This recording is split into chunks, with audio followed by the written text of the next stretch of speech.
জন্মের আগে প্রিয় নবী বাবা হারালেন, 6 বছর বয়সে মা হারালেন, 8 বছর বয়সে দাদা হারালেন, এবার আছে শুধু একজন চাচা।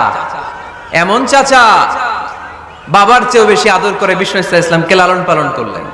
এ আবু তালেবের ভয়ে আবু জাহেল আমার প্রিয় নবীর গায়ে হাত লাগাতে পারে নাই। তার মানে ভালোবাসায় কোনো ভেজাল, ভেজাল আদর্শে, ভেজাল কিসে? শেষ নিঃশ্বাস ত্যাগ করার আগে আবু তালেব অসুস্থ, আবু জাহেল উতবা সাইবা একদিকে, আমার নবী আরেক দিকে।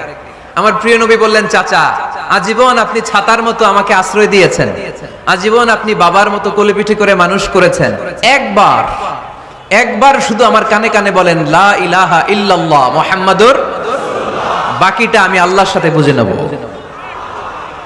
কিন্তু আবু জাহেলও পাশে আছে না নাই?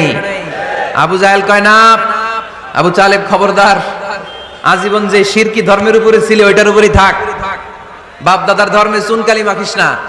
একবার আবু তালেব প্রিয় নবীর নুরানি চেহারার দিকে তাকায়, মনে মনে ভাবে এখনই পড়ে ফেলি কালিমা, মুহাম্মদের আদর্শই আমার আদর্শ বানায় ফেলি। আবার যখন আবু জাহেল উতবা সাইবার দিকে তাকায়, মনে মনে ভাবে না, আগের ধর্ম ছাড়তে চাই না।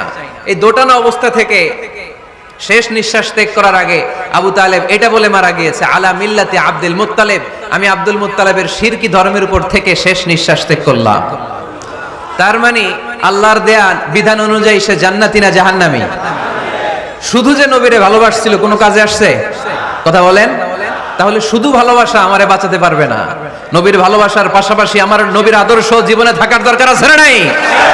তুমি আশিকে রাসূল, তুমি খাদ্যে ভেজাল দাও, তুমি আশিকে রাসূল, তুমি ওজনে কম দাও, তুমি আশিকে রাসূল, তুমি দেশের টাকা বিদেশে পাচার করো, তুমি গীবত করো, তুমি হিংসা করো, তুমি অহংকারীদের রাজা, তোমার এই ভালোবাসা তোমারে বাঁচাতে পারবে যদি আদর্শে দ্বন্দ্ব থাকে।